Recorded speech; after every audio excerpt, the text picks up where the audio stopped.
Committee now moves to consideration of H.R. 5778, the Improving SBA Engagement on Employee Ownership Act, introduced by Representatives McIver and Bresnahan and Ranking Member Velasquez. The clerk will report the bill.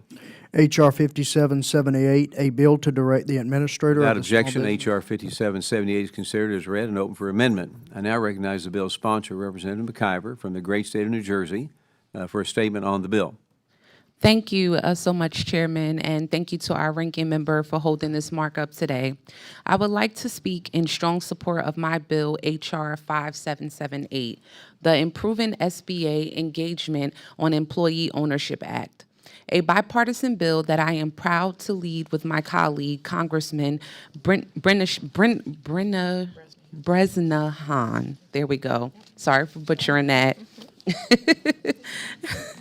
Of Pennsylvania and Ranking Member Velasquez of New York. Employee ownership is one of the most powerful tools we have to help working people build real wealth and strengthen local economies. When employees become owners, whether through employee stock ownership plans or cooperatives, they share in the profits, have a voice in decision-making, and gain direct stake in the success of the business. These are concrete pathways for everyday people to obtain financial security and stable jobs and to increase community investment. We've seen it through data and through real-world stories. Programs like this help our communities and economy. Employee ownership has made a difference for people like Emilio in my district at the Urban Agriculture Cooperative in Newark, New Jersey. The Urban Agriculture Cooperative operates a food hub distributing healthy New Jersey products through farmers markets and wholesale. Most recently, they provided high-quality, local-grown produce to families in need during the SNAP crisis. As a cooperative like those my bill would further support, they help employees build retirement savings and keep businesses rooted in the neighborhoods they serve. Employee owners like Emilio give so much to their workplace, and with this model, they get something positive in return. Yet for far too long, the Small Business Administration has not met its obligation to support these models. Despite the proven benefits of ESOPs and cooperatives, SBA lending programs, especially the flagship 7A program, have reached only a tiny fraction of employee-owned businesses. In fact, over the last several years, the SBA approved just 5 7A loans for SOPs or EESOPs, and fewer than 100 for cooperatives, serving only a sliver of the thousands of employee-owned businesses operating nationwide. That is not because the models don't work. It is because the federal government has not kept up with the growing demand of broad-based ownership. My bill changes that.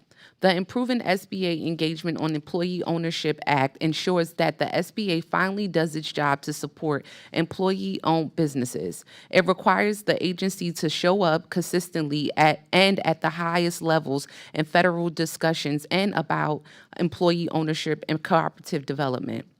It expands SBA outreach, especially through the SBIC program, so lenders, investors, and entrepreneurs understand how to use SBA tools to finance transitions to employee ownership.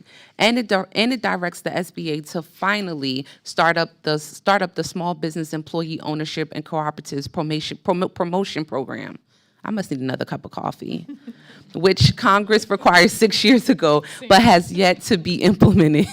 These are practical, common sense steps that will help real people, the blue collar worker at a manufacturing plant trying to buy the business before it closes, the single mother working at a home care agency who wants to keep serving families in her community, or the young entrepreneur building a cooperative that offers good jobs and share prosperity for their neighbors. This bill helps them access capital, receiving technical assistance, and navigate the federal programs that exist to support them. Employee ownership is critical to worker dignity and shared success. It is about making sure workers are treated as partners, not just laborers, and building an economy that rewards hard work and not just wealth. I urge my colleagues to support this bipartisan effort by improving SBA's engagement with employee-owned businesses and cooperatives. We are protecting good jobs, ensuring working people have a fair shot at wealth. This is how we build a more inclusive economy for all. With that, Chairman, I yield back. Gentlelady yields back. I now recognize Representative Bresnahan from the great state of Pennsylvania for a statement on the bill. Thank you, Mr. Chairman. So great to be back, and thank you to my colleague, Rep. McIver, for leading this important piece of legislation. ESOPs are a proven asset to help workers become successful partners in their businesses. When employees share in ownership, they share in achievement, creating a workplace that promotes personal investment and a group cooperation to grow a business successfully. That's why I'm proud to co-lead the Improving SBA Engagement on Employee Ownership Act. This legislation will strengthen the Small Business Administration's ability to work with cooperative and employee-owned businesses to enrich local economies and provide business owners with critical assistance to preserve jobs and promote broad-based ownership. I'm looking forward to seeing this bill pass through committee so we can continue to support the small businesses and strengthen their impact on our community's economic stability. And with that, I yield back. Gentleman yields back. Are there any other members who wish to be recognized for a statement on the bill? Seeing none, I would like to recognize the ranking member to speak on the bill.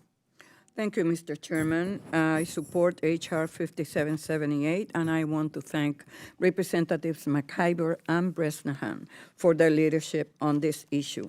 Employee-owned businesses are a valuable model that empowers workers and create strong American businesses. Employee-owned businesses like ESOPs and other common control enterprises like co-ops play a significant role in the U.S. economy. As of 2022, there were more than 500 ESOPs holding more than $1.8 trillion in assets, and approximately 65,000 co-ops generating more than $324 billion in revenue. These businesses need the backing of the products and technical training that the SBA provides in order to reach their full potential. These businesses have had only limited access to the SBA products, including the flagship 7A loan program. Technical support for employee-owned businesses has also been limited. The SBA has acknowledged these shortcomings, and during the Biden administration began to engage with ESOPs and co-ops more directly. But more needs to be done. This bill will build on the progress made by providing a framework for increasing engagement between the SBA and other executive branch agencies, currently developing policies and regulations related to ESOPs and co-ops. I want to thank Representative McIver and Bresnahan for working on this bipartisan legislation, and I encourage my colleagues to support the bill. I yield back. Gentlelady yields back, and thank you. And I now recognize myself to speak in support of this legislation.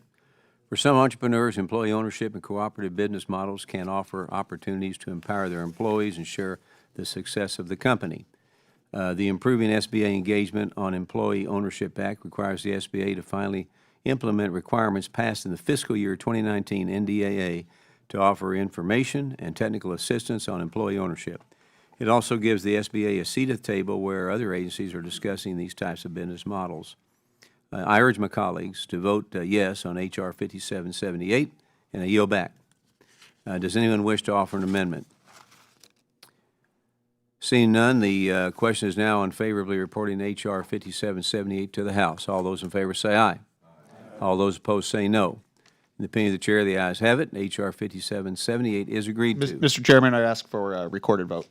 Okay. Gentleman asked for recorded votes. Been requested. A roll call vote is ordered. And pursuant to Committee Rule 13 and House Rule 11, further proceedings on the bill are postponed.